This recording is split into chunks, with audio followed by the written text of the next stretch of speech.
It's 2 a.m. You're lying in bed. Your eyes are closed, but your brain won't stop. Why did I say it like that? I should have said it differently. How will that meeting go tomorrow? Remember that mistake you made 5 years ago? You tell yourself, that's enough. Go to sleep. It's already 2 a.m. But your mind keeps going. Sound familiar? Most people think this is just part of their personality or simply a bad habit of overthinking, but neuroscience tells a different story. Overthinking often happens when certain brain networks become overly active. The good news is that once you understand what's happening inside your brain, you can learn how to regain control. Today, we'll explore the neuroscience of overthinking and discover how to switch it off, using science explained in a simple way. Let's get started.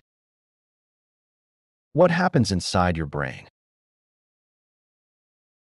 DMN, Default Mode Network, your brain's autopilot network. What actually happens inside your brain when you can't stop thinking? Neuroscience research shows that during moments like these, a brain network called the default mode network, or DMN, becomes active. The DMN is your brain's autopilot network. It switches on when you're not focused on a specific task, when you're daydreaming, replaying the past, or worrying about the future. During overthinking, this network can stay active for longer than it should, causing the same thoughts to loop over and over again. Instead of solving the problem, your brain keeps replaying it. Amygdala, your brain's alarm center. The amygdala is a small structure in your brain that acts like an alarm system. Its job is to detect danger and trigger your body's stress response. If the default mode network keeps replaying negative thoughts, the amygdala can interpret them as a real threat. It then activates the release of stress hormones like cortisol and adrenaline. As a result, your heart starts beating faster, your muscles become tense, and you begin to feel anxious, even though there's no immediate danger. Prefrontal cortex, your brain's control center. The prefrontal cortex is the part of your brain responsible for logical thinking, decision-making, and self-control. It helps regulate your thoughts and keeps your mind focused. But when you're stressed, anxious, or mentally exhausted, this control becomes weaker. As a result, the default mode network can become more active, making it much harder to stop overthinking. Simply put, your brain is trying to protect you. It prepares for possible future problems by running through different worst-case scenarios over and over again. But sometimes, instead of helping you prepare, this process gets stuck in a loop. The same thoughts keep repeating, making it difficult to stop overthinking. How can you switch it off? Now for the part you've been waiting for, the practical solutions. Everything I'm about to share is backed by science, and I'll explain each technique step by step. The physiological sigh. Take 2 quick breaths in through your nose, one right after the other. Then slowly exhale through your mouth with one long breath. This breathing technique helps improve air exchange in your lungs and may reduce your body's stress response. As a result, it sends a biological signal that you're safe, helping your body and mind gradually calm down. The next time you catch yourself overthinking, repeat this breathing pattern 3 to 5 times. Return to your body.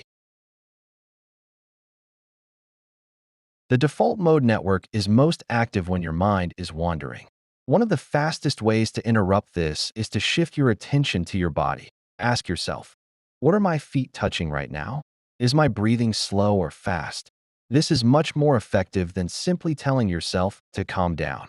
By focusing on physical sensations, you gently pull your attention back to the present moment, making it harder for your mind to keep looping through anxious thoughts. Cognitive offloading, 5-minute brain dump.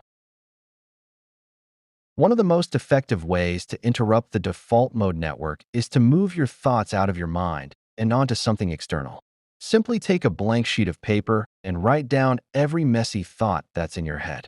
Don't edit it or try to make it look neat. Just let it all out. Research suggests that writing your thoughts down helps organize them and may reduce the load on your working memory. As a result, your brain becomes less likely to keep replaying the same thoughts over and over again.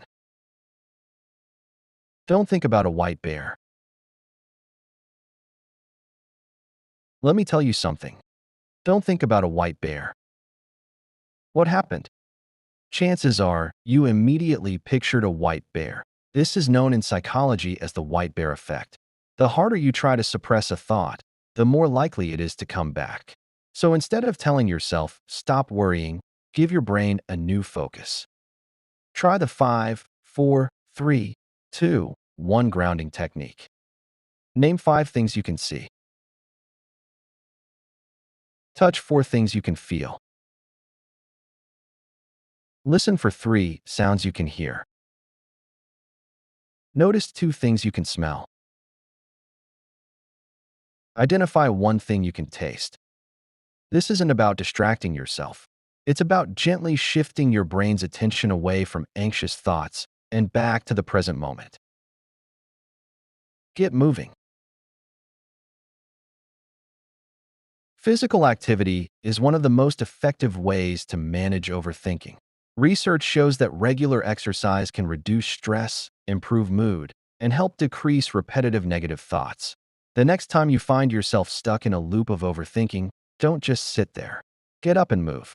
Go for a walk, go for a run, or do any form of exercise you enjoy. Sometimes, the first step to calming your mind is simply moving your body. Overthinking isn't a weakness. It's your brain trying to protect you. But sometimes, that protective system gets stuck in a loop. The good news is that once you understand how your brain works, you can learn to take back control. And now I'd like to hear from you. Have you ever tried any of these techniques? If so, which one worked best for you? Share your experience in the comments. If you found this video helpful, don't forget to like and subscribe for more videos on psychology and neuroscience. Thanks for watching, and I'll see you in the next video.